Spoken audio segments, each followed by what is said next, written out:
Welcome to Memorials, the final video in a 5-part series on bereavement and grief in the nursing home setting, facilitated by Dr. Toni Miles. The second series is an additional 5 parts on social isolation and loneliness, facilitated by the Eden Alternative and Dr. Maureen Mikas.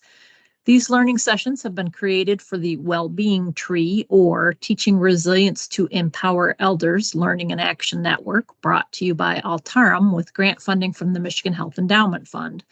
Altarum, a nonprofit headquartered in Ann Arbor, has been in existence for over 70 years.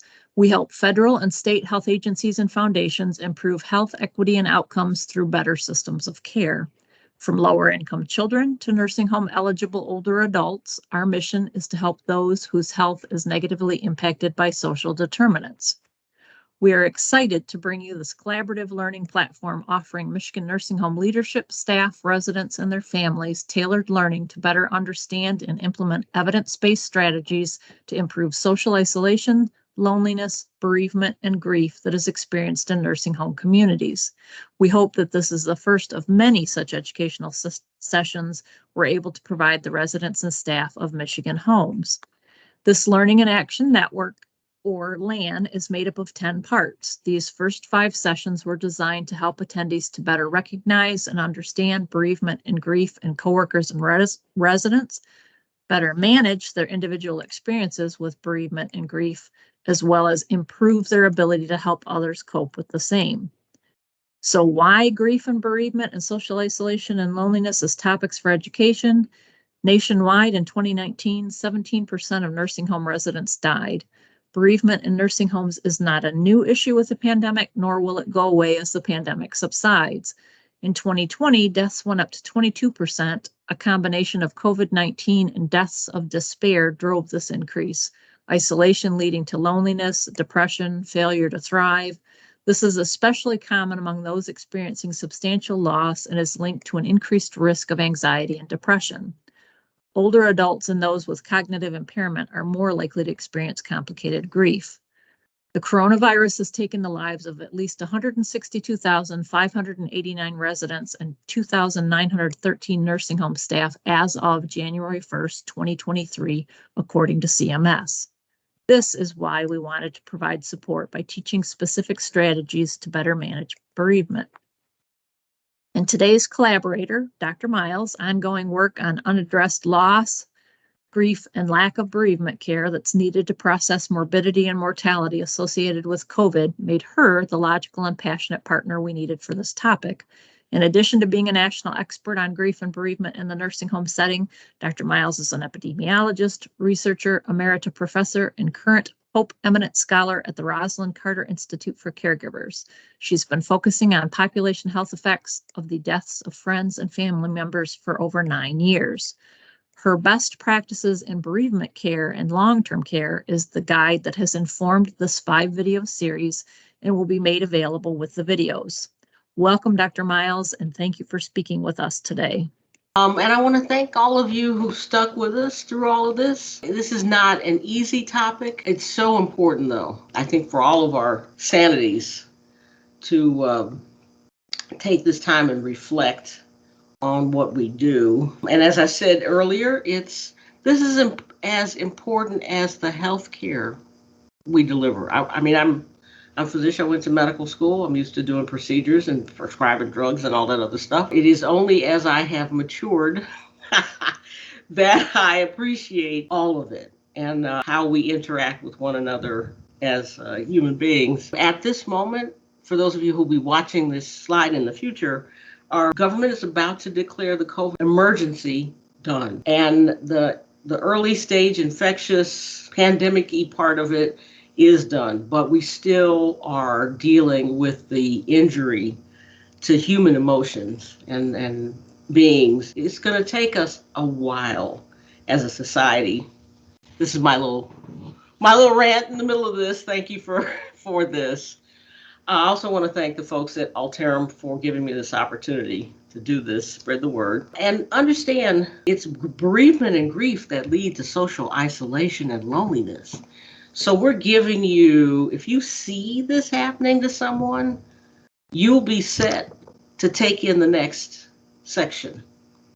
you'll have strategies for that. And memorials, I think, are where all of that can start. So we're going to talk about memorials today because, believe it or not, they cause a lot of tension in nursing homes too.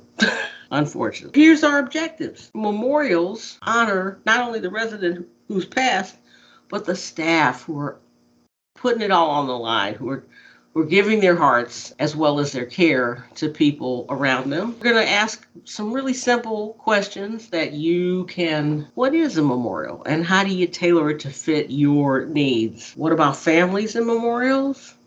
There's some tension there because some families want them.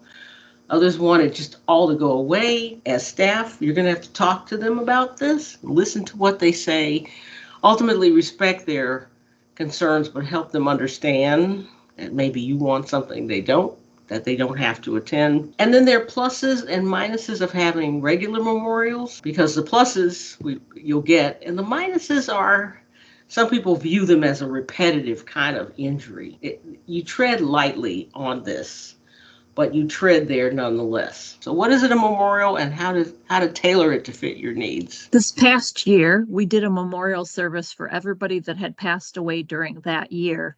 We had it out on the front lawn. The activities director read a little passage. I read a poem. One of the secretaries sang, and the head chef played the guitar.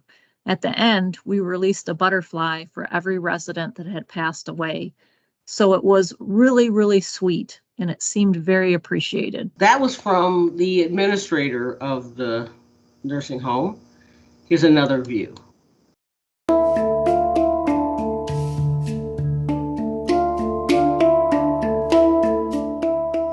Well, annually, we have a memorial service for our residents that had passed away from Mother's Day the previous year up until the current year.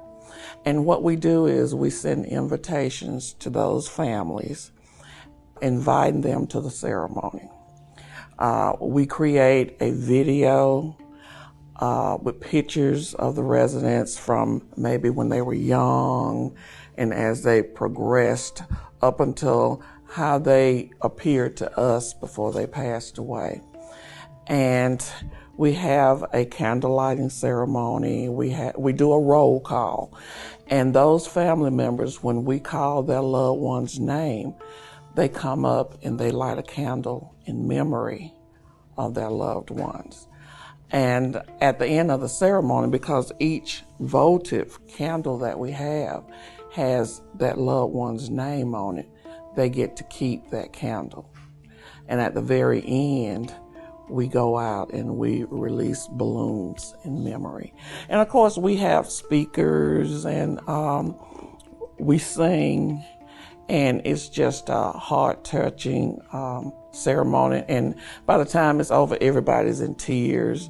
But when they watch the video, you all these happy memories come back, and you see them doing things at the facility and with their families and so forth.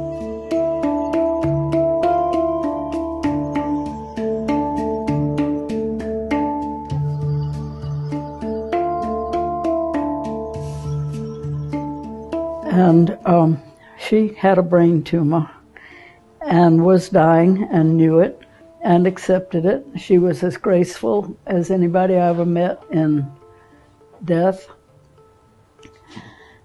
And she gave herself a celebration of life before she died.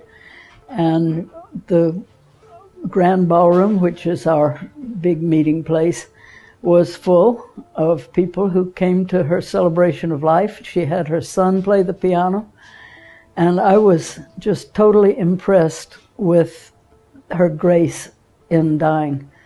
And I hope to do the same someday. Not exactly the same, but at least as gracefully as she did.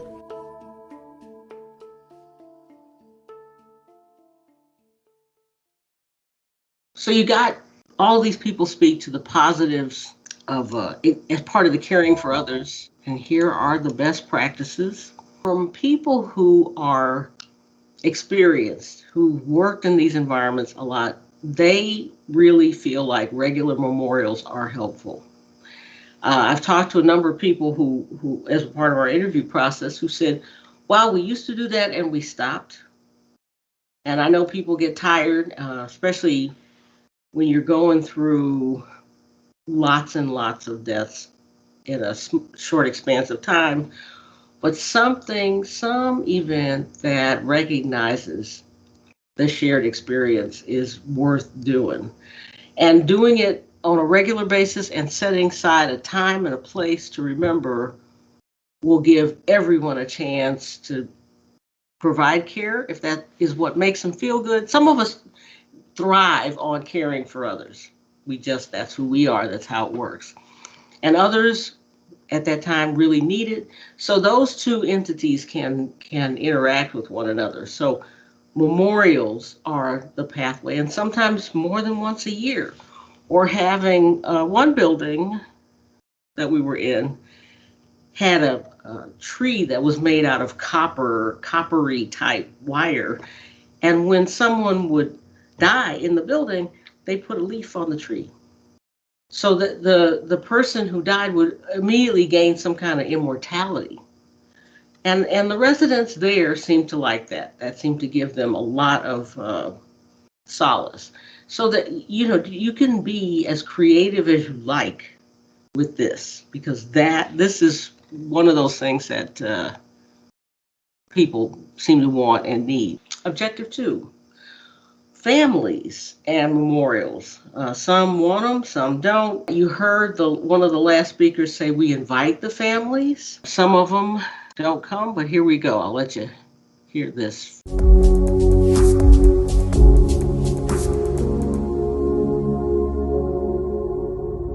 When a resident does pass away, it doesn't take very long before the whole facility knows, and all the residents. And there's some that have special bonds or friendships, and so we have to bear in mind that too. And one year, they would participate if someone didn't have a family member there. Then either the staff or maybe another resident that's real close to them would be the one who would light the candle.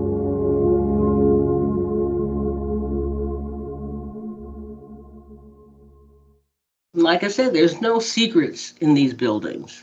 One person eats beans, they all get gas. We're going to look at the best practices. Memorials honor the lives of those who passed and honor those who provide care. And sometimes families don't see that, or they feel family members have complex relationships. Read a column in the Washington Post this morning written by a woman named Carol Hacks, and she is like a Dear Abby for the column. And she got a letter from a woman who had been a caregiver. This was a home-based caregiver for her dad before he died. And the woman, she heard from one of her friends that this woman was saying online and on Facebook that she had killed her dad.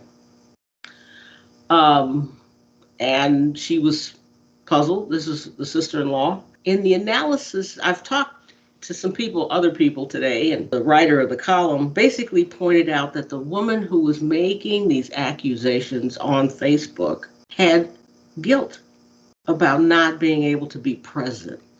Not all of us can be present, and that is okay too. That has to be acknowledged. And sometimes memorials can be viewed as an opportunity to be present at least at one phase of a person's life. Those of you who are in a position where you're getting pushback from family members about memorials, be patient with them and try to help them if you can. Understand that their presence will be healing for them, that it will give them a moment to say goodbye in a way they couldn't say before, and to let that guilt and self-directed anger go with the balloons that are being released. Memorials are very complicated things, but so worth having. The third thing we're going to think about,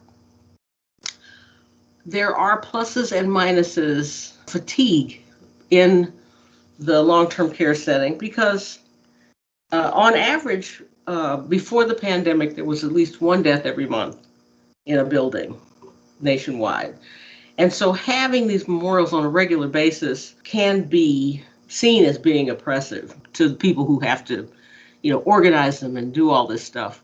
So it's not all sweets and flowers. The thing about memorial, however you structure them, however frequently you have them or don't have them, the purpose is to give and receive the care for your bereavement and the people around you, however it works for you. Some buildings, I was talking to one of the medical directors. This one medical director had two buildings. One building, the staff got together and bawled their eyes out. That was how they memorialized things, how they released the energy they had around this people dying, and they got loud about it. Another building, because of the composition of the people who work in the building and who live in the building, don't like all that hoo-ha. They are more quiet, more reserved. I hope no one takes this the wrong way. There's evangelicals that like to shake the tambourine and make a lot of noise, and then there's the Lutherans. I grew up in the Lutheran church. They're quiet, they're reserved, they have their feelings, but they're not loud about it. And so memorials can really span that distance between two ways of responding to things. If you get everyone engaged in the structure of it, you'll really have an effective memorial. All right, now that was kind of short, but memorials don't have to be long. But again, I encourage all of you to talk amongst yourself, to think about how all of these things that we've talked about over the last 5 weeks fit into how you work, where you work, who you care for, and begin to start turning your attention to how these events, how they're handled, will impact social isolation and loneliness. These are not disconnected ideas or structures. They fit. Again, been honored to talk to you. I'll take any questions that you have. Send them to Alterum, and they'll send them to me, and we'll go back and forth. Okay, this concludes my series on bereavement and grief. And if you have questions for me or further insights that you want to share, I'm always learning more and more and putting out new things. So I encourage you to look out on Google Scholar. You'll see the papers I'm doing on population level issues. This, I will remind you, is not an issue that will go away for our society anytime soon, because we live in the time of COVID, whether people are sick from COVID or families and communities and hospitals are recovering from it. So thank you very much. Thank you, Dr. Miles.